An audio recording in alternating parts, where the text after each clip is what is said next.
प्रतियोगी परीक्षाओं की दुनिया में करंट अफेयर्स एक समंदर जैसा है और उस समंदर में गोता लगाने पर जो सबसे कीमती मोती हाथ लगते हैं वो है नई नियुक्तियां।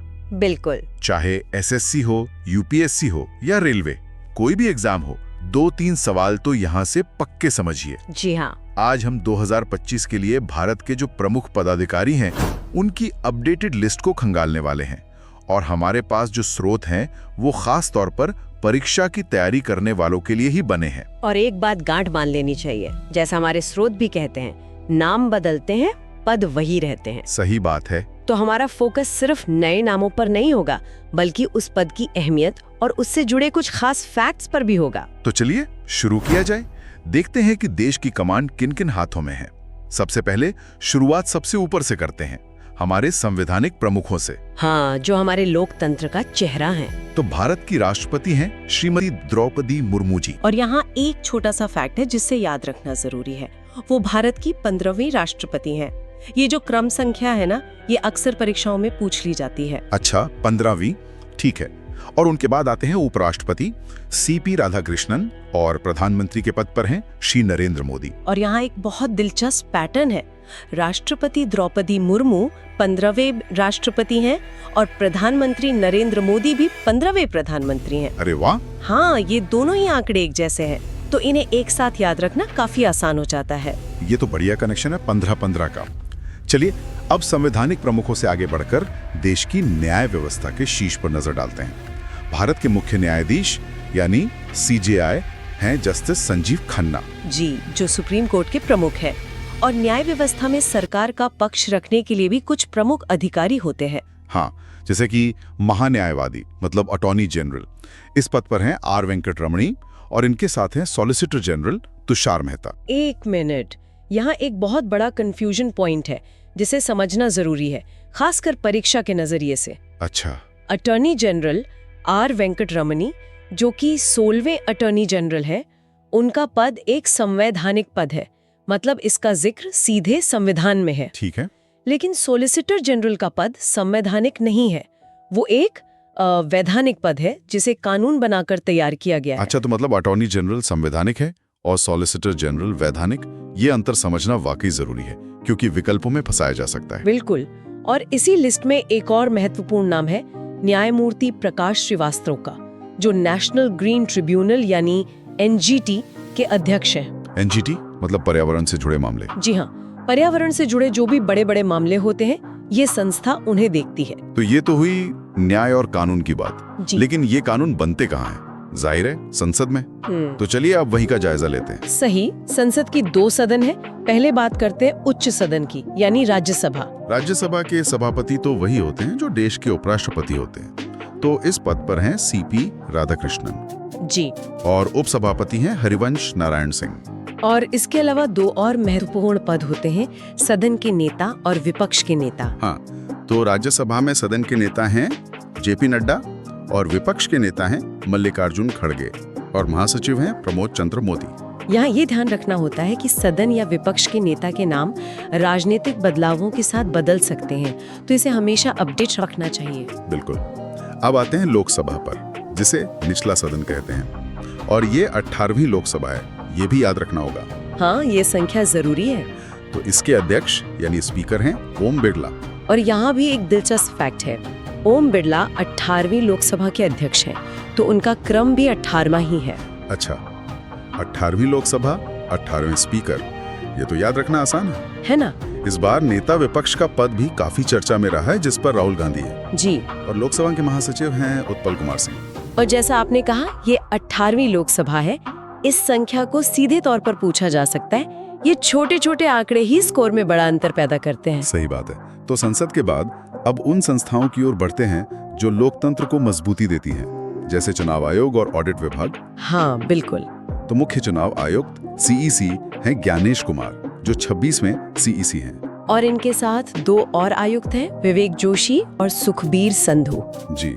और चुनाव आयोग के साथ ही एक और महत्वपूर्ण पद है मुख्य सूचना आयुक्त का, यानी सीआईसी का।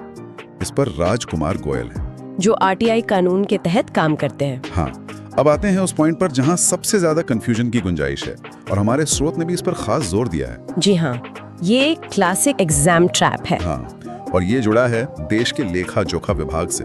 बिल्कुल। हमारे पास 2 पद हैं, एक है नियंत्रक एवं महालेखा परीक्षक जिसे हम CAG कहते हैं, और दूसरा है महालेखाकार यानी CGA। ये सरकार के खातों का हिसाब किताब रखते हैं, काम अलग अलग है। ठीक है, और मजे की बात यह है कि इन दोनों ही पदों पर एक ही नाम है। हाँ, और वो नाम है सुश्री TSA कल्याणी। और यहीं पर गलती होती है। बिल्कुल, परीक्षा में सवाल आएगा भारत के CAG कौन है, और विकल्पों में TSA कल्याणी होगा। फिर सवाल आएगा भारत के CGA कौन है, और विकल्प में फिर वही नाम होगा। तो मतलब प्रश्न को बहुत बहुत ध्यान से पढ़ना होगा कि CAG पूछा है या CGA। जी, ये तो सच में ध्यान रखने वाली बात है। चलिए अब देश की सुरक्षा की ओर बढ़ते हैं, बात करते हैं सशस्त्र बलों की। ठीक है, तीनों सेनाओं की सुप्रीम कमांडर तो राष्ट्रपति द्रौपदी मुर्मू ही हैं। हाँ, ये तो तय है, लेकिन तीनों सेनाओं के बीच बेहतर तालमेल के लिए एक पद बनाया गया था, चीफ ऑफ डिफेंस स्टाफ यानी CDS। और इस पद पर हैं लेफ्टिनेंट जनरल अनिल चौहान। जी, अब तीनों सेनाओं के प्रमुखों पर आते हैं। नौसेना प्रमुख नेवी चीफ हैं दिनेश कुमार त्रिपाठी, जो 26वें प्रमुख हैं। 26वें, ठीक है। वायुसेना प्रमुख एयरफोर्स चीफ हैं अमरप्रीत सिंह, 28वें। और थल सेना प्रमुख यानी आर्मी चीफ हैं उपेंद्र द्विवेदी, जो 30वें थल सेना प्रमुख है। ये नंबर्स 26, 28 और 30 ये एक बढ़ते हुए क्रम में है। हाँ, मैंने भी यही नोटिस किया, 26, 28, 30। ये एक बेहतरीन मेमोरी ट्रिक बन जाता है। आप बस इसे बढ़ते हुए क्रम में याद रख सकते हैं। 26 नौसेना, 28 वायुसेना और 30 थल सेना। एक लय में ये आसानी से याद हो जाता है। वाह, ये तो बढ़िया है। 26, 28, 30। अब सरकार के उस हिस्से की बात करते हैं जो पर्दे के पीछे रहकर असली काम करता है, मतलब सचिव और सलाहकार। जी, ये देश का ब्रेन है, जो नीतियां बनाते हैं और उन्हें लागू करवाते हैं। और इन सब में एक बॉस होते हैं, कैबिनेट सचिव। हाँ, जो देश के सर्वोच्च नागरिक सेवक माने जाते हैं। इस पद पर हैं टीवी सोमनाथ। बिल्कुल सही कहा।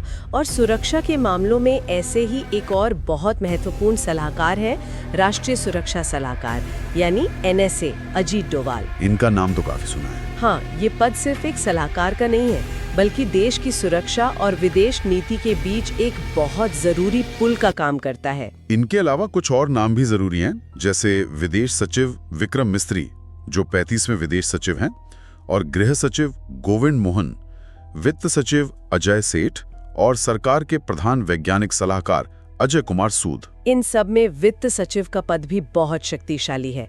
देश का पूरा बजट, आर्थिक नीतियां सब यहीं से होके गुजरता है। सही है।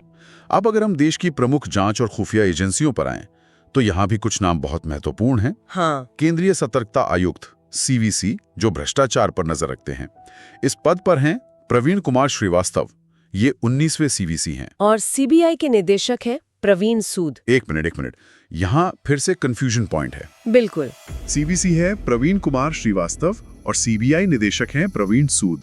दोनों का पहला नाम प्रवीण है। जी, और परीक्षा के दबाव में श्रीवास्तव और सूद में गलती हो सकती है, इस पर ध्यान देना होगा। अच्छा अवलोकन है। ऐसे ही छोटे छोटे अंतरों पर ध्यान देना जरूरी है। इनके अलावा IB के प्रमुख हैं तपन कुमार डेका, रॉ के प्रमुख हैं पराग जैन और NIA के सदानंद वसंत दाते। और ED के निदेशक है राहुल नवीन। जब इन सभी एजेंसियों के प्रमुखों के नाम एक साथ देखते हैं, तो एहसास होता है कि देश की सुरक्षा की जिम्मेदारी कितने अलग अलग कंधों पर टिकी हुई है। सही कहा। सब में तालमेल बैठाना ही अपने आप में एक बहुत बड़ा काम है। बिल्कुल। अब कुछ महत्वपूर्ण आयोगों पर नजर डालते हैं, जो देश की नीतियां बनाने और व्यवस्था बनाए रखने में मदद करते हैं। सबसे पहले नीति आयोग। नीति आयोग, जो पहले योजना आयोग हुआ करता था, इसके अध्यक्ष हमेशा प्रधानमंत्री होते हैं, तो वो नरेंद्र मोदी हैं। हाँ, लेकिन परीक्षा में उपाध्यक्ष और CEO का नाम ज्यादा पूछा जाता है। हाँ, तो उपाध्यक्ष हैं सुमन कुमार बेरी और CEO हैं BVR सुब्रमण्यम। जी, इसके अलावा 16वें वित्त आयोग के अध्यक्ष हैं अरविंद पनगड़िया। यहाँ वित्त आयोग की क्रम संख्या मतलब 16वां बहुत जरूरी है, ये सीधे सीधे पूछा जाता है। ठीक है, 16वां वित्त आयोग। और जो संस्था देश के सबसे बड़े अधिकारियों को चुनती है, यानी UPSC, उसके अध्यक्ष हैं अजय कुमार। और 22वें विधि आयोग के अध्यक्ष ऋतुराज अवस्थी हैं। बहुत अच्छे। अब अगर हम देश की अर्थव्यवस्था की रीढ़ यानी वित्तीय संस्थानों की ओर देखें, तो यहाँ भी कुछ बड़े नाम हैं। भारतीय रिजर्व बैंक आरबीआई के गवर्नर हैं संजय मल्होत्रा। और वो 26वें गवर्नर है। अच्छा, इस 26 के आंकड़े को याद रखिएगा, हम इस पर वापस आएंगे। ठीक है, 26वें गवर्नर।